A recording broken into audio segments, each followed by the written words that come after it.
Tuhan Yesus, kami mengucap syukur kami punya Tuhan seperti Engkau Tuhan. Biar dari masa muda kami, hanya Engkau satu-satunya yang kami agungkan Tuhan. Hanya Engkau yang bertahta di atas hidup kami dan di dalam hati kami. Sehingga tidak ada satupun yang bisa menggantikan Yesus dari masa muda kami. Tapi biarlah kami mengiring Tuhan Yesus seumur hidup kami dan didapati sebagai seorang yang setia di dalam Engkau ya Bapa. Hamba berdoa, beriman Tuhan, bahwa setiap anak-anak mudamu di tempat ini, meskipun mereka masih usianya masih sangat muda, mungkin orang menganggap bahwa ini adalah usia-usia di mana belum bisa stabil secara emosional, masih banyak hal-hal yang digumulkan di dalam. Tapi di dalam hati Tuhan kasih impresi yang begitu kuat bahwa akan lahir begitu banyak pemimpin-pemimpin muda yang akan lahir dari anak-anak tim di tempat ini. Dan hamba berdoa Tuhan, bila ketika mereka melalui setiap proses kehidupan mereka, untuk menjadi seorang yang Kau pilih, menjadi seorang pemimpin yang tangguh, yang kuat untuk membimbing dan menggembalakan banyak orang. Tuhan jagai kehidupan mereka ya Bapa. Agar setiap mereka berjalan di dalam kilometer tertentu bersama dengan Tuhan. Kalaupun ada tantangan, dia bisa melewati itu dan ditemukan sebagai pemenang di dalam Kristus. Terima kasih ya Bapa. Hamba berdoa, biarlah Kau jadikan setiap tanah hati kami, tanah hati yang subur. Bantu kami fokus Tuhan untuk mendengarkan setiap isi hati-Mu. Dan sembunyikan hamba-Mu di balik salib-Mu. Biarlah setiap kami menangkap isi hati Tuhan, biar dalam kepemimpinan kami memimpin dengan hati, memimpin dengan apa yang Tuhan mau kami lakukan Tuhan. Terima kasih ya Bapa. Mengucap syukur di dalam nama Tuhan Yesus yang sudah siap mendengarkan firman Tuhan, sama-sama katakan, amin. Berikan tepuk tangan bagi Tuhan. Sebelum duduk, bisa katakan sama kiri kanan kalian seperti ini. Kamu pasti jadi seorang pemimpin. Haleluya. Silakan duduk. Terima kasih tim Praise and Worship. Shalom semua. Kabarnya luar biasa. Amin. Mari sama-sama kita persiapkan hati kita. Di sepanjang bulan ini, teman-teman banyak mendengarkan tema tentang kepemimpinan. Tema tentang leadership. Tapi yang saya mau katakan kepada teman-teman di sini, waktu Anda mendengarkan tema tentang leadership, Anda tidak hanya dipersiapkan menjadi seorang pemimpin di gereja, tapi karena adalah pemimpin masa depan, katakan amin. Karena adalah pemimpin yang akan Tuhan pilih berikutnya, bukan hanya berdiri bagi gereja ini, tapi kalian juga akan diutus di tengah-tengah dunia, dan kalian akan menyatakan terang Kristus dimanapun engkau berada, amin. Karena hari-hari ini dunia sedang butuh orang-orang yang kuat. Dunia hari ini sedang membutuhkan orang-orang yang hidup dalam kebenaran, dan dunia hari ini membutuhkan saudara dan saya untuk tetap berbicara tentang Yesus sebagai satu-satunya Tuhan dan Juru Selamat. Amin. Jangan satupun dalam kehidupan kita sebagai anak muda, nanti berjalannya waktu, ada yang menggantikan Yesus dalam kehidupan kita. Tapi biarlah dari masa muda, kita telah serius, kita sungguh-sungguh berapi-api untuk Tuhan. Jangan ada sesuatu dalam kehidupan yang menggeser Tuhan. Cintailah Dia seumur hidupmu. Dan apa yang hari ini kau nikmati sebagai api di dalam jiwamu, itu jangan pernah kau gantikan dengan yang lain. Karena di luar dari Kristus, engkau tidak akan pernah bisa menemukan namanya kehidupan. Kalau kamu punya Tuhan Yesus dalam kehidupanmu, segala sesuatu yang kau pegang itu bisa menjadi hidup kembali. Bahkan potensi yang selama ini kita tidak tahu, ketika ada Tuhan Yesus dalam kehidupanmu, itu seakan-akan ada sesuatu yang Tuhan bukakan dan nyatakan, ini loh potensimu, ini loh sesuatu yang selama ini saya taruh dalam kehidupanmu, yang mungkin saudara dan saya, kita tuh belum tahu apa yang hari ini Tuhan taruh. Tapi izinkanlah Roh Kudus menyatakan itu dalam kehidupan kita, supaya ketika Tuhan panggil saudara untuk menjadi seorang yang memimpin, membawa pengaruh, Anda berjalan dengan sebuah keyakinan bahwa Tuhan beserta denganku. Kalau aku bisa memimpin, itu semua karena kasih karunia Tuhan. Kita buka, ada satu quote yang saya buat. Leadership is a position bestowed to influence those who are led. Jadi kepemimpinan itu adalah sebuah anugerah yang Tuhan berikan dalam kehidupan kita. Untuk memberikan pengaruh kepada orang-orang yang nanti kita diberikan kesempatan untuk memimpin. Waktu kita menggunakan kata kepemimpinan itu sebagai sebuah anugerah, saya ingin mengajak kita berpikir bahwa kalau saudara dan saya nanti kemudian hari diberikan kepercayaan, bahkan hari ini ada yang sudah menjadi sponsor, CGL, coach, TL dan lain sebagainya, Anda sudah diberikan kepercayaan. Lihatlah posisi dan tanggung jawab yang Anda terima itu sebagai sebuah anugerah. Bukan sebuah sesuatu yang Anda capai dengan cara Anda sendiri, tapi itu benar-benar anugerah yang Tuhan berikan dalam kehidupanmu. Sehingga waktu kita ada di dalam pemikiran bahwa kalau saya menjadi seorang pemimpin, dan itu adalah sebuah anugerah yang Tuhan berikan, maka saya percaya dalam Anda menjalankan tanggung jawab Anda akan sungguh-sungguh melakukan itu dengan penuh tanggung jawab. Anda sungguh-sungguh mengasihi dengan apa yang Anda perbuat. Anda tidak akan capek, Anda tidak akan burn out, Anda tidak akan lelah melakukan segala sesuatu. Karena kalian tahu bahwa di balik kepemimpinan, di balik sesuatu yang Anda tularkan sebagai sebuah pengaruh kepada kehidupan seseorang adalah sebuah anugerah. Tidak semua orang di dunia ini diberikan kesempatan. Tapi kita jangan cari tahu siapa yang nanti dikasih kesempatan. Tapi persiapkanlah dirimu. Kuncinya adalah persiapkanlah dirimu. Jangan tunggu Anda diberikan kepercayaan, baru Anda mempersiapkan dirimu. Tapi sebelum anugerah itu hadir dan menghampiri hidupmu, persiapkanlah dari sekarang. Jangan sibuk cari tahu potensiku apa. Tapi persiapkanlah dengan apa yang hari ini ada di tanganmu. 5 roti 2 ikan, kelolalah dengan setia. Lakukanlah dengan sungguh-sungguh. Jangan pilih-pilih. Nanti di sana kau akan lihat, satu persatu Tuhan tambah-tambahkan. Bahkan kau bisa berkata, Tuhan, kalau hari ini aku diberikan kesempatan untuk memberikan pengaruh dalam kehidupan orang lain, itu adalah anugerah. Waktu kita menangkap, oh iya, kepemimpinan itu anugerah. Berarti kalau dikatakan anugerah, segala sesuatu yang kita lakukan, kita take it for granted. Kita tidak boleh hitung-hitungan. Kita tidak boleh hanya memikirkan apa yang aku berikan, apa yang aku bisa terima. Dalam kepemimpinan kita dalam Kristus, jangan memikirkan take and give. Waktu Anda dalam memimpin seseorang, Anda fokusnya kepada transaksional, sesuatu yang Anda pengen terima balik, baru Anda bisa berikan kepada orang lain. Di detik itu jugalah, Anda tidak lagi berjalan dalam kepemimpinan sebagai sebuah anugerah. Anda berjalan dalam sebuah kepemimpinan, itu sebagai sesuatu untuk menunjukkan dirimu itu siapa. Anda mulai performa dengan orang. Waktu ketika terjadi performa dalam kepemimpinan kita, sebentar lagi, hati-hati, Anda terpental dari panggilan itu. Karena Anda akan capek, Anda butuh segala sesuatu untuk dibuktikan kepada orang lain. Tapi saya ingin kita sama-sama buka di Matius 20 ayat 25 sampai 28. Di sini ada satu gambaran kepemimpinan yang sangat baik yang Tuhan Yesus ajarkan kepada kita semua, supaya kita tahu memposisikan diri kalau kita dipanggil sebagai seorang pemimpin kemudian hari. Matius 20 ayat 25 sampai 28. Saya bacakan ya, ayat 20, 25 sampai 28. Tetapi Yesus memanggil mereka lalu berkata, kamu tahu bahwa pemerintah-pemerintah bangsa-bangsa memerintah rakyatnya dengan tangan besi dan pembesar-pembesar menjalankan kuasanya dengan keras atas mereka. Tidaklah demikian di antara kamu. Itu Yesus katakan kepada mereka, tidaklah demikian di antara kamu. Barang siapa ingin menjadi besar di antara kamu, hendaklah ia menjadi pelayanmu. Dan barang siapa ingin menjadi terkemuka di antara kamu, hendaklah ia menjadi hambamu. Sama seperti anak manusia datang bukan untuk dilayani, melainkan untuk melayani. Dan untuk memberikan nyawanya menjadi tebusan bagi banyak orang. Saya bisa bayangkan pernyataan Yesus kepada murid-muridnya seperti ini. Itu seakan-akan seperti sesuatu yang begitu bertolak belakang. Kalau dunia mengajarkan model kepemimpinan itu selalu menonjolkan pada sisi kerasnya, dominannya, atau sesuatu yang bisa jadi sesuatu paksaan karena menunjukkan bahwa saya punya otoritas. Tapi Tuhan Yesus memutar itu supaya mindset daripada murid-muridnya waktu berbicara tentang kepemimpinan, dia tidak menjadi orang yang seperti dunia cetak. Tidak menjadi seorang pemimpin dengan cara berpikir dunia. Karena itu sangat hati-hati. Kadang-kadang di dalam perjalanan kita sebagai seorang pemimpin, kalau kita tidak hati-hati dan memeriksa hati kita,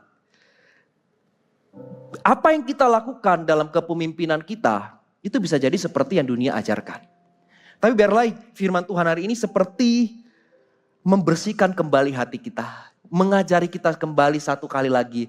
supaya setiap kita, pemimpin maupun yang nanti soon akan menjadi seorang pemimpin, katakan amin.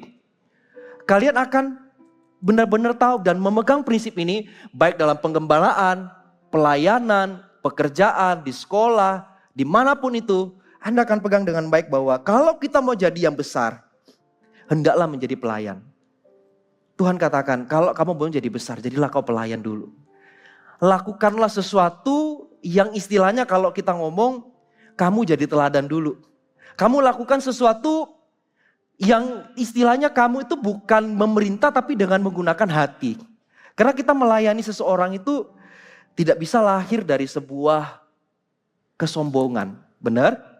Kalau hati kita salah, hati kita tinggi, maka waktu kita mau melayani itu pasti tidak akan bisa terjadi. Tapi kita memposisikan hati kita lebih rendah. Supaya kita mengerti bagaimana cara memimpin yang benar. Banyak orang gagal di area ini. Waktu seseorang berpikir, Tuhan pakai hidupku besar. Yes, Tuhan akan pakai hidupmu besar. Tapi maukah waktu Tuhan mau angkat kamu besar, bisa gak kamu mulai dari bawah dulu? Dulu saya punya tipe pemikiran seperti itu. Saya pengennya langsung yang besar, pengen sesuatu tanggung jawab yang istilahnya terlihat dengan mata.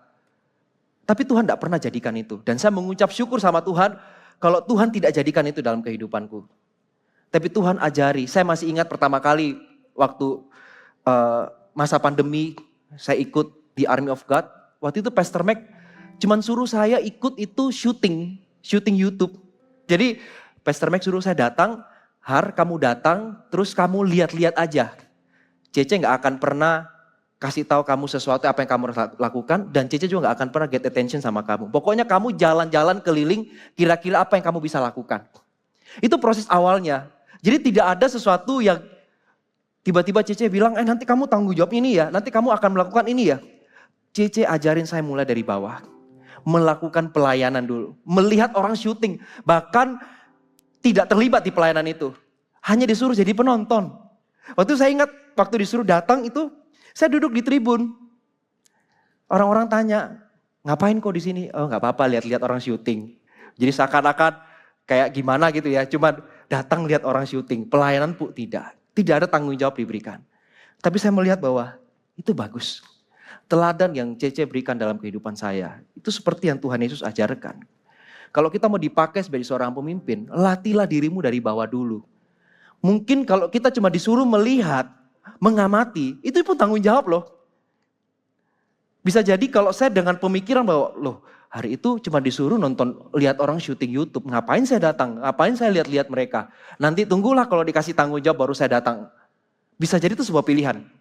Tapi saya tetap memilih untuk datang melihat apa yang dilakukan. Saya masuk ke ruangan A, pindah ke ruangan B, ketemu sama orang di depan ngobrol-ngobrol, masuk lagi ke ruangan yang lain. Istilahnya orang serba seksi sibuk gitu ya. Kelihatannya sibuk tapi gak produktif. Tapi saya percaya itu sebagai proses awal Tuhan membentuk kita sebelum Tuhan memberikan kita kepercayaan. Jadi anak-anak muda, anak-anak teen terutama, ini tidak terlalu dini untuk kalian mulai. Dan saya percaya bahwa generasi teen ini ada suatu api yang spesial yang Tuhan taruh di angkatan ini.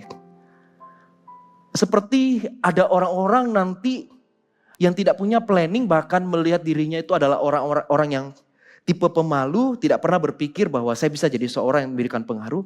Tiba-tiba Tuhan angkat hidupmu. Orang-orang yang cuek, orang-orang yang kalau dilihat potongannya, orang gak ada yakin kalau dia jadi seorang pemimpin. Tapi rasanya di angkatan ini, secara supernatural akan muncul banyak orang-orang demikian. Tapi kalau ditanya setinggi apa Tuhan akan bawa, tergantung dari kita. Sejauh mana kita berani mau merendahkan diri kita. Merendahkan hati kita. Untuk supaya kita diajar, kita dibentuk. Supaya model kepemimpinan kita tuh jadi benar dulu. Dikalibrasi dulu.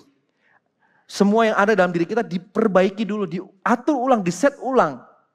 Supaya kita benar-benar ready untuk menjadi berkat. Karena sebuah posisi kepemimpinan semakin di atas. Kalau kita tidak hati-hati. Itu akan menyakiti banyak orang.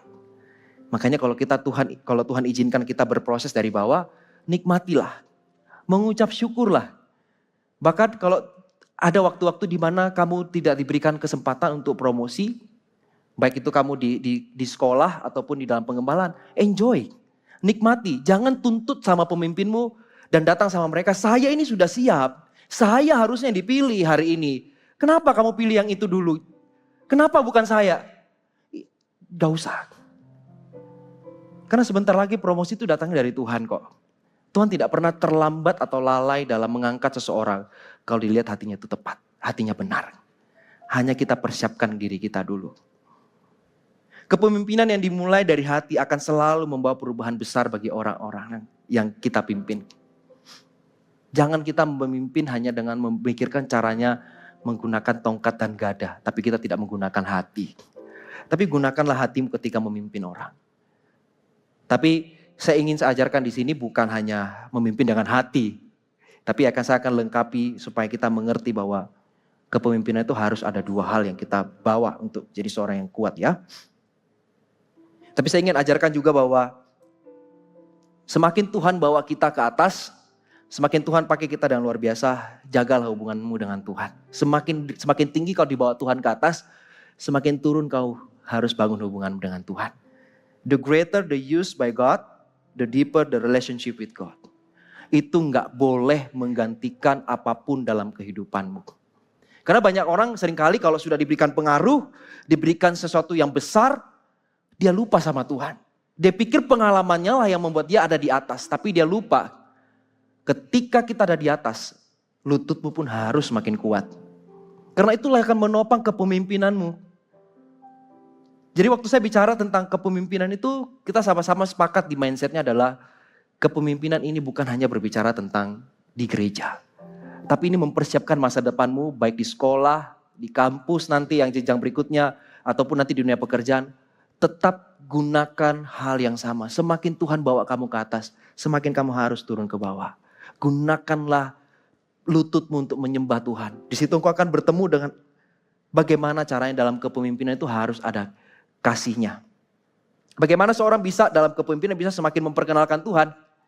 Karena kepemimpinan kita itu punya tanggung jawab. Tanggung jawabnya apa? Kita harus memperkenalkan Tuhan lewat kepemimpinan kita. Apalagi Anda dibentuk dari gereja. Jangan sampai kepemimpinan yang kita bangun sama dengan kepemimpinan di dunia. Maka orang gak bisa melihat bedanya apa. Orang dibentuk di gereja dan dibentuk dari dunia. Tapi inilah yang dunia tidak bisa berikan kepada kita. Yaitu Yohanes 1 ayat 14. Firman itu telah menjadi manusia dan diam di antara kita. Dan kita telah melihat kemuliaannya. Yaitu kemuliaan sebagai anak tunggal dari Bapa, penuh kasih karunia dan kebenaran. Saya minta waktu bentar ya.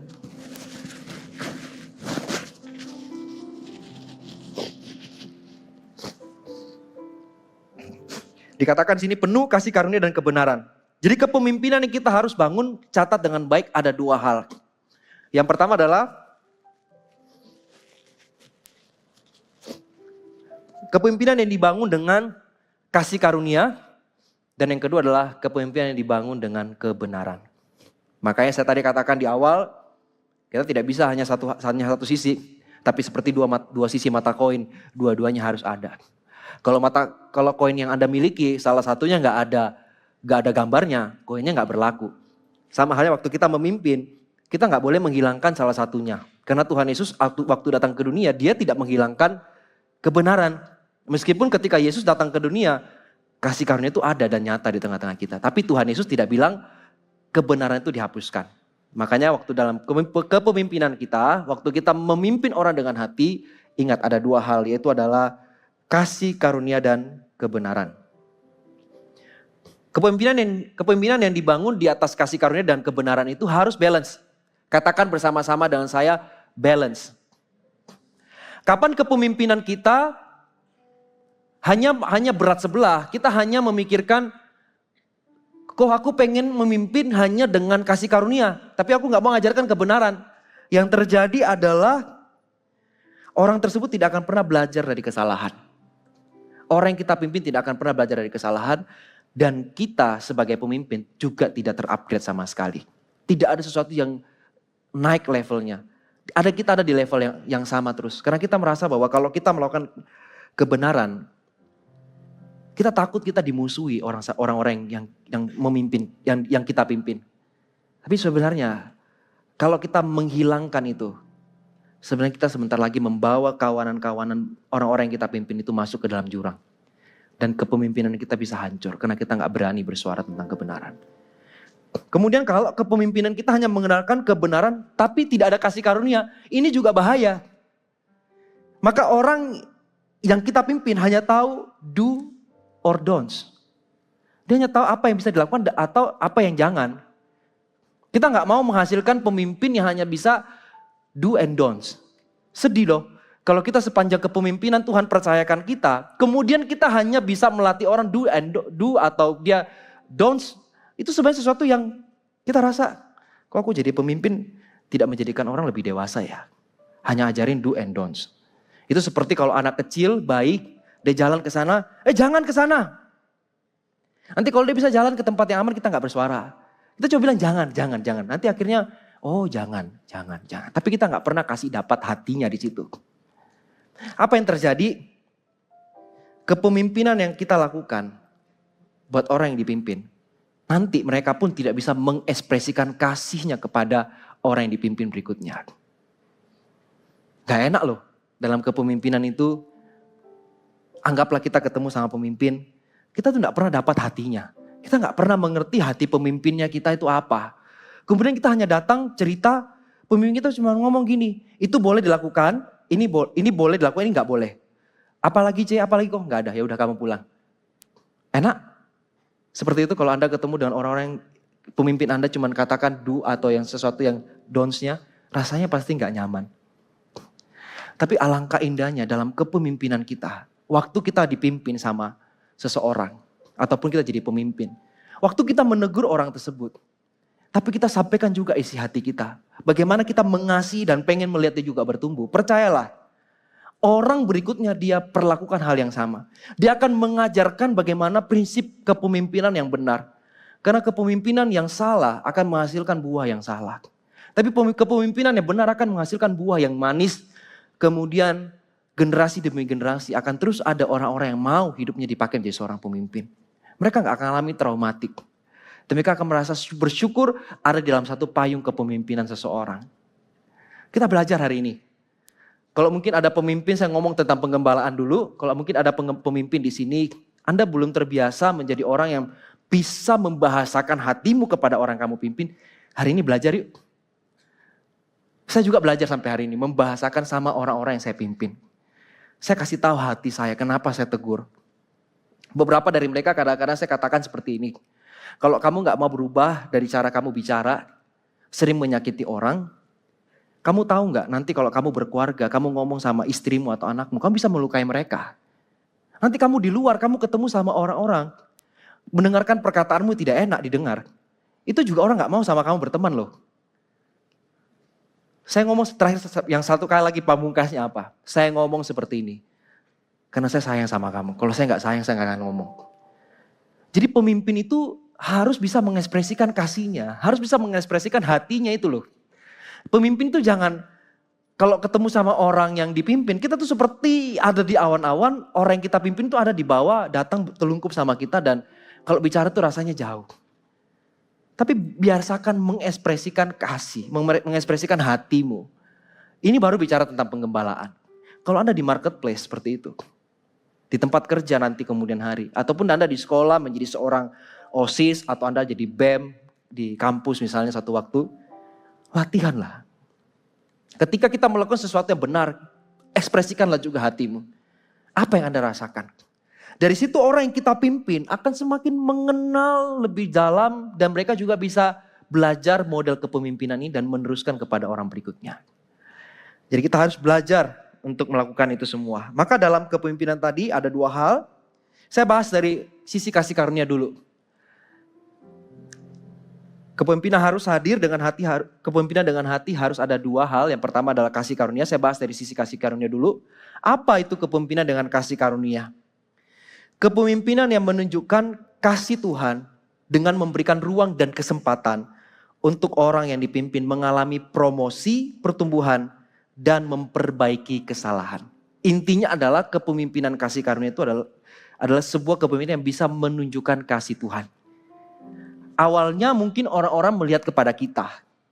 Tapi tidak lama lagi orang akan bertanya, kenapa orang ini bisa memimpin dengan cara yang berbeda? Hatinya bisa terasa tulus. Hatinya bisa terasa bahwa ada something different dengan orang ini. Tidak seperti orang-orang pada umumnya yang tidak kenal Tuhan. Bukankah dengan kita melakukan ini semua kita juga bisa penginjilan, bukan? Tidak, kita ngomong tentang Tuhan dulu. Tapi bagaimana kita mengekspresikan kasih Tuhan lewat kepemimpinan kita. Seperti apa pemimpin yang menunjukkan kasih karunia? Yang pertama adalah pendampingan dalam keadaan suka dan duka. Model pemimpin yang menunjukkan kasih karunia adalah yang pertama adalah pendampingan dalam keadaan suka dan duka. Kadang-kadang ada pemimpin yang suka hadir waktu suka aja. Tapi pemimpin juga harus ada hadir di waktu duka. Benar? Waktu orang yang dipimpin merasakan sesuatu di dalam kehidupannya itu berat bagi dia, hadirlah di sana. Itu baru pemimpin yang cengli. Pemimpin yang benar-benar apa yang dia lakukan, dia itu benar-benar menunjukkan kasihnya. Kalau di waktu suka, banyak yang kita bisa, orang-orang itu mau datang sama kita. Misal kalau kita ngomong, wah kamu hari ini, kamu pencapaiannya luar biasa ya. Kamu bisa seperti yang apa yang saya minta ya. Congratulations. Tapi waktu dia ada di dalam masalah, kita sebagai pemimpin cuma ngomong gini, saya pokoknya gak mau tahu. Pemimpin-pemimpin yang hari ini sudah jadi pemimpin, jangan pernah katakan saya gak mau tahu. Anda harus tahu apa yang menjadi masalahnya. Begitupun nanti pemimpin berikutnya, belajar. Anda gak perlu mempersalahkan pemimpinmu, tapi izinkanlah kami semua orang-orang yang Tuhan percayakan, termasuk nanti Anda yang dipercayakan. Kita belajar yuk. Itu satu proses yang indah kok. Kita semua untuk berjalan menjadi semakin matang, semua perlu ada proses yang kita harus lalui, up and down. Dan proses itulah yang membentuk kepemimpinan kita untuk semakin matang. Intinya adalah kita harus ada dalam kehidupan orang-orang yang kita pimpin. Kemudian yang kedua adalah dorongan untuk mencapai potensi mereka. Kita harus sebagai pemimpin, kita harus mendorong orang-orang yang kita pimpin supaya potensinya itu muncul. Kadang-kadang orang itu tidak menyadari. Tapi seringkali kalau saya berpikir bahwa kita sebagai pemimpin yang Tuhan taruh di dalam sebuah struktural, kita bisa melihat kok orang-orang ini punya potensi apa. Dan kita bantu untuk arahkan. Kita bantu untuk melihat dari sisi mana orang ini potensinya bisa dikembangkan. Kita gak boleh takut orang yang dipimpin itu menjadi lebih besar daripada kita. Justru keberhasilan sebagai seorang pemimpin ketika orang yang dipimpin itu bisa jadi besar juga. Dan hari ini saya bisa melihat bahwa model kepemimpinan itu ada di gereja ini. Gereja ini tidak pernah takut mempercayakan anak muda. Gereja ini tidak pernah takut untuk membawa orang lain jadi besar. Gereja ini selalu mengajarkan kepada kita ada rasa aman. Jadi atmosfer ini sudah terbangun di dalam kehidupan kita. Tinggal bagaimana kita dalam perjalanan untuk mendorong dan membesarkan orang lain. Kadang-kadang kita perlu untuk mengatur hati kita. Tidak semua pemimpin punya rasa aman untuk melakukan itu semua. Tapi belajarlah untuk kita melihat orang lain itu besar dan kemudian kita sama-sama celebrate keberhasilan itu. Indah. Dari kepemimpinan seseorang menghasilkan pemimpin berikutnya. Itulah menggambarkan keberhasilanmu dalam memimpin seseorang. Berarti ada orang yang mengalami perubahan hidup setelah mereka hidup dalam kepemimpinanmu juga. Ada sesuatu yang Tuhan ubahkan kehidupannya. Kemudian yang ketiga, kesempatan untuk memperbaiki kesalahan. Ini benar-benar langsung kita lihat, wah ini kasih karunia benar nih. Kita kalau buat kesalahan dikasih kesempatan. Siapa di sini yang tidak pernah buat salah dalam hidupnya? Bisa angkat tangan? Apakah ada yang pernah dalam kehidupan tidak pernah buat salah? Rasanya kita semua di sini pernah berbuat salah. Tapi kadang-kadang kita tidak bisa toleransi. Kita nggak bisa tolerate dengan kesalahan yang orang lain lakukan. Kemudian kita hanya menuntut. Ini satu poin di mana kita bisa melihat bahwa ketika berjalan bersama dengan Tuhan Yesus, bukankah kita semua orang-orang yang berjalan dengan kasih karunia Tuhan, benar? Bahkan sebelum kita bisa melakukan sesuatu buat Tuhan, Tuhan sudah mengampuni kita. Itu Tuhan kasihnya memang besar, tidak melihat kondisi apapun. Tapi belajarlah, Semakin kita rajin menyembah Tuhan, semakin kita kenal pribadi Tuhan, kita akan mengerti kok bagaimana caranya memberikan kesempatan bagi orang lain. Memang mudah sih kalau kita dalam memimpin seseorang, kalau dia buat salah kita langsung hukum dia. Mudah. Tapi bagaimana setelah proses kita istilahnya menghukum orang tersebut atau kita kasih mereka satu PR, challenge untuk mereka bisa berubah. Kemudian apakah kita mau kasih kesempatan orang itu juga untuk jadi besar? Ataukah setelah kita melihat orang itu jatuh, orang itu gagal, kemudian kita bilang, ya sudah, kamu udah gak ada kesempatan. Kamu jalani challenge ini, kamu jalani mungkin disiplin ini, tapi ya sudah, kamu gak ada kesempatan untuk itu. No. Setiap kita, saudara dan saya, kita pernah melakukan namanya kesalahan. Tapi belajarlah untuk kita juga membuka kasih karunia itu supaya orang dari kesalahannya itu bisa belajar. Karena kesalahan-kesalahan itu kadang-kadang memang tidak mereka desain. Tapi karena kita manusia, kita bisa jadi sesuatu yang kita rasa itu benar, ternyata itu salah gitu loh. Kasih penjelasan, ajarin orang itu. Dan bagaimana waktu kita kasih kesempatan,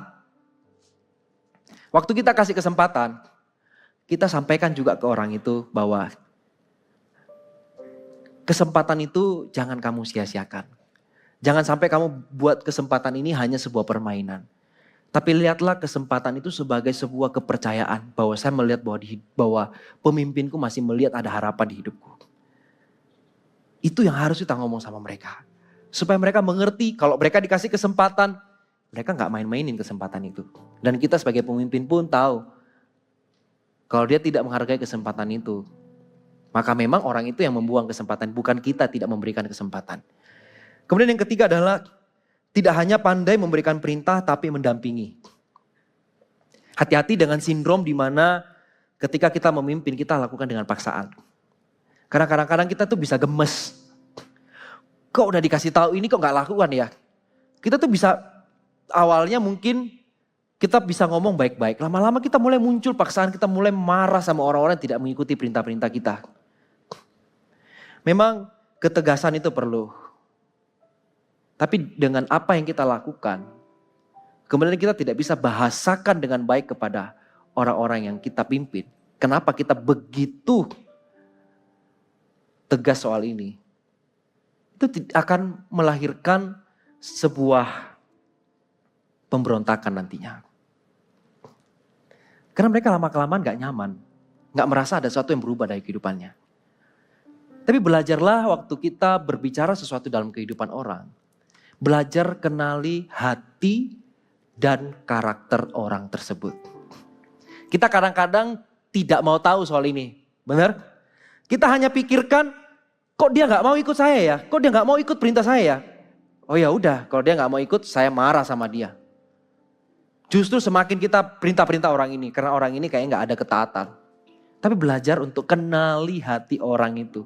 Kenalilah karakternya.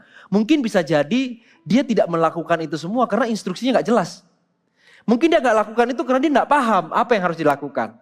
Tapi kita hanya satu arah perintah dan kita tidak kasih ruang untuk orang itu berbicara kepada kita. Tapi waktu kita memimpin ingatlah dengan baik. Kalau kita perintah seseorang, kita kasih sesuatu untuk orang lakukan. Dampingi orang itu, katakan amin. Temani dia. Lihat apa yang dia tidak paham. Mungkin kita tidak langsung temani dia secara langsung, bisa kita chat. Halo, misalnya siapa namanya Billy. Bill, tadi Koko ada minta ini, kamu paham gak atau perlu Koko jelasin lagi? Kadang-kadang kita tuh mikir satu kali ngomong orang udah ngerti. Padahal dia gak ngerti apa yang kita maksudkan itu loh. Kita tanya lagi, kemudian kita jelaskan.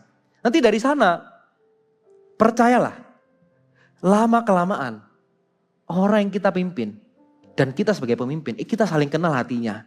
Oh kalau si A ini, dia tipenya seperti ini, tapi pasti dia lakukan. Kalau si B, memang kadang-kadang dia suka banyak tanya. Tapi setelah tanya, pasti dia lakukan juga. Bukan dia gak mau lakukan, tapi dia punya banyak pertanyaan. Terus yang orang yang dipimpin melihat pemimpinnya, oh ternyata pemimpinku ini bukan hanya pandai pandai memerintah. Tapi dia juga mau menjelaskan loh. Dia mau turun loh kasih tahu sesuatu apa yang aku harus lakukan. Dari sana yang lahir bukan paksaan. Yang lahir sebuah kerelaan. Karena dia terinspirasi dengan pemimpinnya. Dia terinspirasi dengan kehidupan yang dibangun oleh orang yang ada di atasnya. Dan kita pengen ada di sana. Ada di goal itu. Waktu kita memimpin dengan kasih karunia, jangan lakukan dengan paksaan. Tapi bahwa orang itu kenal hatimu. Kenali mereka. Kemudian yang kelima adalah tidak memberikan pressure hanya untuk pencapaian. Tidak memberikan pressure hanya untuk pencapaian. Pemimpin memastikan setiap orang merasakan dia itu dihargai. Pemimpin juga memastikan bahwa orang yang dipimpin juga bahwa dia didukung. Jadi jangan sampai beban kita terima, kita pindahkan ke orang kita pimpin. Kamu pegang nih, aku lempar nih batu besar ini, kamu yang pegang. Kamu gak bisa lakukan, pokoknya harus, gak mau tahu. Gak bisa, pemimpin gak boleh kayak gitu. Anak-anak Tuhan, dalam kita perjalanan memimpin, kepemimpinan itu pasti harus ada dicapai, amin. Kepemimpinan yang kita lakukan gak mungkin gak ada tujuannya. Tapi di balik sebuah tujuan yang kita capai, kita harus punya prinsip yang sama seperti ini. Kegagalanku adalah kegagalanmu, keberhasilanmu adalah keberhasilanku. Apa yang kamu bisa capai, itulah jadi pencapaianku juga. Apa yang menjadi kegagalanmu itu juga kegagalanku. Jadi waktu kita membagikan sesuatu yang kita capai ingin kita capai dalam kepemimpinan kita, mereka bisa melihat bahwa kalau dalam kepemimpinan tidak ada visi, tidak ada tujuan yang jelas, maka kepemimpinan itu akan lama-kelamaan. Lihatlah, akan fokusnya cuma drama. Tengkar sama ini, tengkar sama itu, gak ada tujuan yang jelas, gak ada jalan yang ingin mau dituju. Tapi dengan ada sebuah tujuan, ada visi, itu membuat kepemimpinan itu jadi bagus.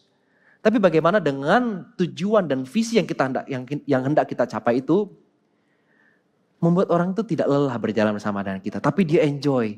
Tiap kali ketemu, hey, ayo kita selesaikan visi ini. Kita selesaikan targetnya kita yang ini. Jadi suka cita. Tidak dengan merasa bahwa kalau ketemu seperti ada cook ditaruh di sini. Aduh, ngomong ini lagi, capek. Tapi biasakanlah selalu katakan sama mereka.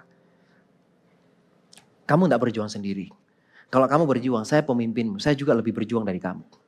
Kita sama-sama jalan. Itu akan indah sekali dalam kepemimpinan. Waktu kita mengerti seni kepemimpinan seperti ini, itu indah. Anda tidak akan capek, Anda akan mengeliminate konflik-konflik yang gak penting, tapi pasti akan ada konflik yang membangun. So pasti gak mungkin gak ada konflik dalam kepemimpinan, tapi konflik kita itu membangun. Itu bedanya. Terus yang kedua, saya masuk ke bagian kebenaran.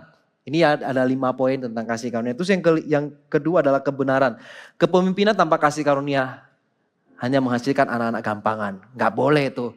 Harus dalam kepemimpinan harus ada kebenaran. Jadi kepemimpinan dalam kebenaran itu maksudnya apa? Dalam kepemimpinan kita harus menunjukkan ketegasan, memberikan tuntunan yang sesuai dengan standar kebenaran firman Tuhan, dan juga memberikan teguran apabila itu salah. Jadi singkatnya, kalau kita memimpin dalam kebenaran, kita harus bisa speak up kalau itu salah. Kita harus katakan itu hitam, kalau itu putih, katakan putih. Bahkan abu-abu pun kita harus bilang itu abu-abu. Kita gak boleh tutup mulut. Karena kasih tanpa kebenaran tidak akan pernah menjadikan orang dewasa. Tapi biarlah kasih dan kebenaran itu sebagai satu complementary each other. Kalau dihilangkan maka rasanya tidak lengkap. Rasanya ada sesuatu yang tidak bisa hidup dari kepemimpinan kita. Yang pertama adalah akuntabilitas. Wah, apa ini? Berat sekali bahasanya akuntabilitas, ya. Tapi gak apa-apa, kita belajar dengan kata-kata yang baru. Nanti kalau Anda ketemu sama teman-temannya kalian, wah saya hari ini belajar akuntabilitas. Apa itu? Gak tahu. Jangan seperti itu ya. Tapi catat artinya apa. Jangan cuma tahu, wah keren banget akuntabilitas. Nanti ngomong sama guru, Bu, hari ini saya mau akuntabilitas sama ibu. Apa itu akuntabilitas? Ya gak tahu sih Bu. Biar keren aja gitu. Ya, akuntabilitas itu apa? Keterbukaan dan tanggung jawab dari segala sesuatu yang dilakukan. Keterbukaan dan tanggung jawab dari segala sesuatu yang dilakukan. Nah, akuntabilitas ini yang seringkali salah dari kita anak-anak muda. Kita melakukan dulu baru ngomong. Tapi yang benar adalah kita sebelum melakukan, kita ngomong dulu. Kita harus sampaikan, kita mau buat keputusan apa. Pasti kalau saya ngomong seperti ini, pasti itu sifatnya sesuatu yang memang perlu pertimbangan. Tahu sendirilah pertimbangan-pertimbangan apa. Misalnya ada teman yang ajak kita untuk pergi dugem gitu ya. Kita pergi dugem dulu.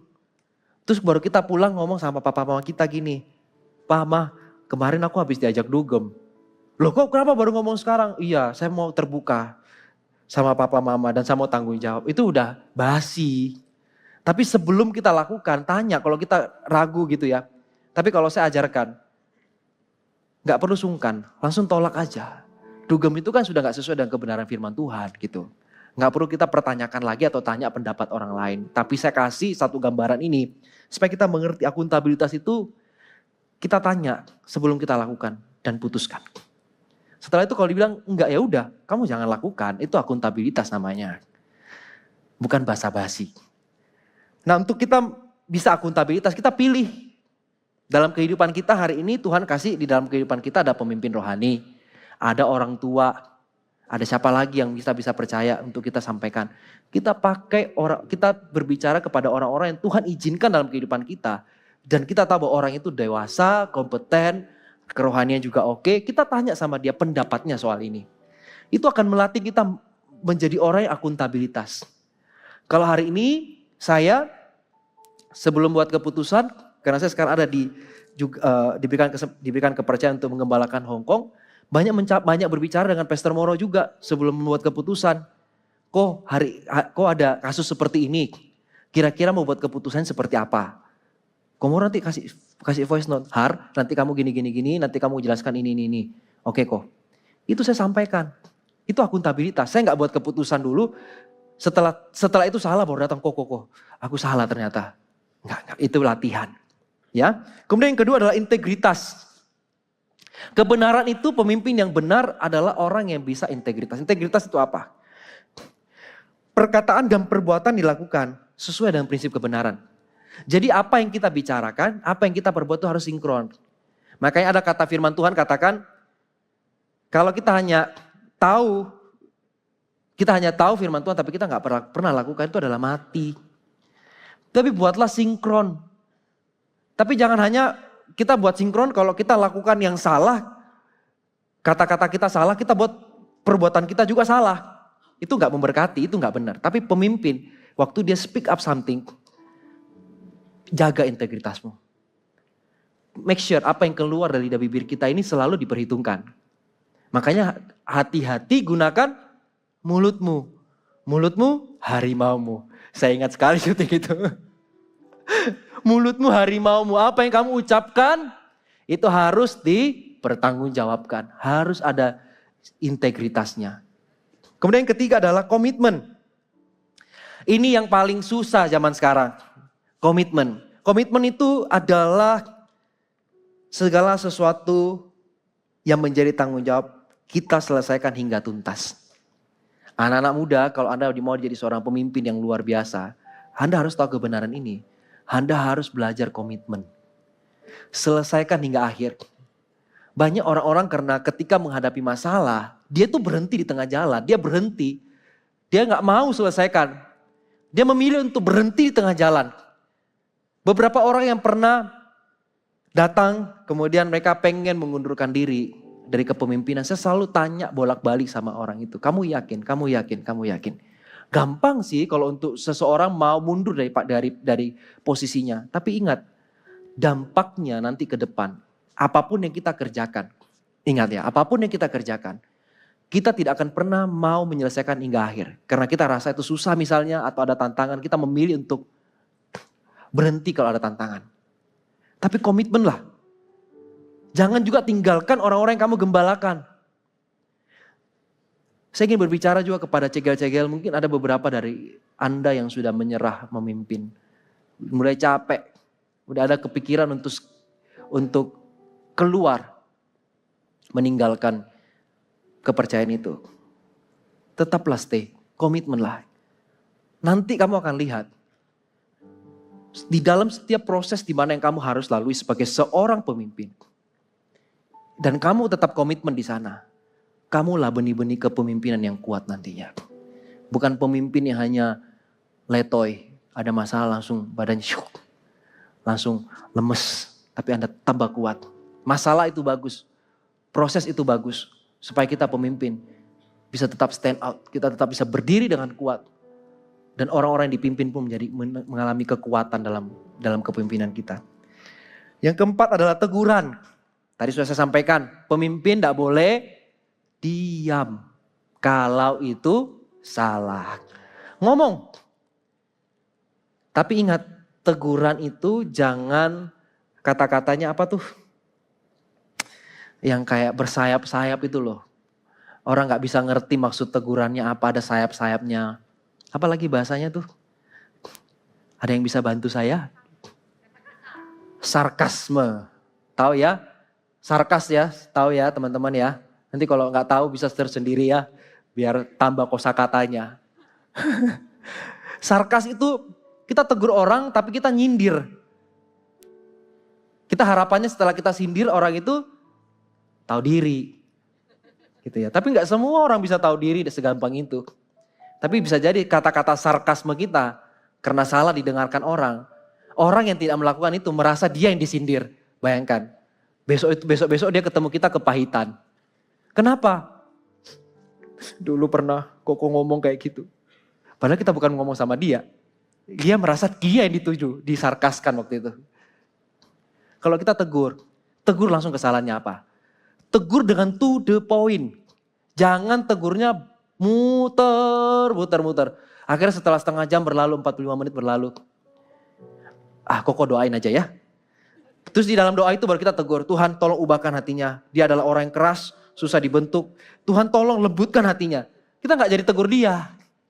Alangkah baiknya kita waktu menegur orang, to the point. Tuhan Yesus pun waktu tegur sesuatu yang salah, dia to the point loh. Tuhan Yesus gak pernah muter-muter, tunggu besok hari baru Tuhan Yesus muncul di tengah-tengah lautan manusia atau di tengah-tengah muridnya baru bilang, tahukah saudara-saudari kemarin salahmu ini? Enggak. Itu kelamaan, lupa nanti kesalahannya apa. Belajarlah menegur orang dengan to the point. Yang terakhir, yang kelima adalah soal komunikasi.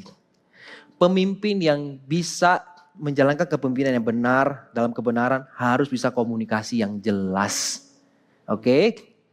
Jangan ngomongnya satu kata, dua kata, orang gak ngerti sudah itu ditinggal. Orang yang dipimpin pun gak ngerti. Ujung-ujungnya apa? Asumsi. Kok bisa ya hari ini Koko Cece atau siapapun mungkin di sekolah jadi pemimpin kita atau guru kita ngomong, kok bisa ya dia ngomong seperti itu ya? Maksudnya apa? Kita tuh pulang bertanya-tanya, maksudnya apa ini? Akhirnya muncullah segudang asumsi. Hati-hati. Kepemimpinan bukan tentang memberi perintah, tetapi tentang memberi inspirasi melalui kata-kata dan tindakan. Jadi cara kita berkomunikasi itu juga bentuk tindakan kita. Bentuk sesuatu yang nyata yang bisa dilihat dan ditiru oleh orang-orang yang dipimpin sama kita. Maka kita jadi pemimpin, jangan terlalu sedikit ngomong, tapi juga jangan keakian ngomong, ya. Karena di balik banyak ngomong banyak dosa. Gitu ya, itu seringkali kita di kantor kayak gitu kalau ngomong sama nggak usah sebut nama ya. Kita seringkali ngomong, kebanyakan ngomong gitu ya, terus kita saling mengingatkan. Jangan banyak ngomong, nanti banyak ngomong banyak salah, banyak dosa. Ya udah kita kunci mulut kita lagi. Gitu ya. Jadi ingat dengan baik, waktu Anda ingin memimpin di dalam kebenaran, terapkan akuntabilitas. Harus integritas. Komitmen dengan apa yang jadi tanggung jawabmu. Yang keempat, teguran. Harus ada kata-kata yang nyata hadir dalam kehidupan orang itu. Dan yang kelima, komunikasi yang jelas. Bisa tampilkan mungkin kasih karunia di sebelah sini dan kebenaran. Oke. Jadi ini adalah tabel perbandingannya di mana kita bisa pahami bahwa di dalam kepemimpinan kita, wah, saya harus pinggir dulu nih kayaknya. Saya dari sini aja. Maka dalam kepemimpinan kita sama-sama belajar ya. Kalau kita hanya ada di sebelah sini, kita gak pernah ada di sini. Ingat baik-baik, orang itu tidak akan pernah bisa dewasa. Tapi kalau kita hanya ngomong tentang ini, tapi kita nggak pernah lakukan kasih dalam kehidupan orang, maka orang itu bisa mengikuti kita, tapi nggak pernah mengerti hati kita. Amin. Goal dari kepemimpinan yang paling besar adalah orang-orang yang kita pimpin, dia harus kenal hati kita juga. Amin. Karena kita tidak memimpin untuk diri kita sendiri, tapi kita memimpin orang lain supaya orang berikutnya lah menjadi pemimpin juga. Bisa bangkit berdiri, saya minta tim Praise and Worship untuk maju. Saya akan tutup dengan 1-2 ayat ya, supaya kita bisa kembali diingatkan. Siapa yang menjadi teladannya kita? Hari ini kita belajar, ini teladannya bukan dari saya, tapi dari Tuhan Yesus sendiri. Yohanes 10 ayat 14 sampai 15. Yohanes 10 ayat 14 sampai 15 berbunyi demikian. Akulah gembala yang baik, dan aku mengenal domba-dombaku, dan domba-dombaku mengenal aku. Sama seperti Bapa mengenal aku, dan aku mengenal Bapa. Dan aku memberikan nyawaku bagi domba-dombaku. Ayat ini sudah jelas. Tuhan Yesus katakan, akulah gembala yang baik. Dia mengenal setiap domba-dombanya dan domba-domba juga mengenal dia. Kemudian sama seperti Bapa mengenal aku. Dan aku mengenal Bapa. Saya ingin ajari kita semua di tempat ini. Sama-sama kita belajar. Sampai hari ini saya juga terus belajar. Kita rindukan yuk. Kepemimpinan yang kita bangun adalah kepemimpinan yang digerakkan juga dari hati kita. Kepemimpinan di mana ketika orang berjalan bersama-sama dengan kita, mereka tuh bisa merasakan kasih Bapa, kasih yang hangat, kasih di mana mereka ketika melakukan segala sesuatu, mereka tuh bisa lihat bukan kita lama-kelamaan, tapi mereka bisa melihat ada Tuhan Yesus dalam kehidupan kita. Ada Bapa di dalam kehidupan kita. Bayangkan kalau kita bisa mencapai level kepemimpinan seperti ini. Anda mau dimanapun, di penggembalaan, di sekolah, di pekerjaan, di kampus, di rumah, dimanapun. Sudah pasti Anda akan jadi berkat. Bukan menjadi batu sandungan. Maka sama-sama kita menjadi seperti itu. Anda tidak perlu berusaha dan seorang diri. Tapi sama-sama waktu kita menyembah, kita percaya bahwa di tempat ini ada kasih karunia Tuhan. Ia akan memenuhi setiap kita.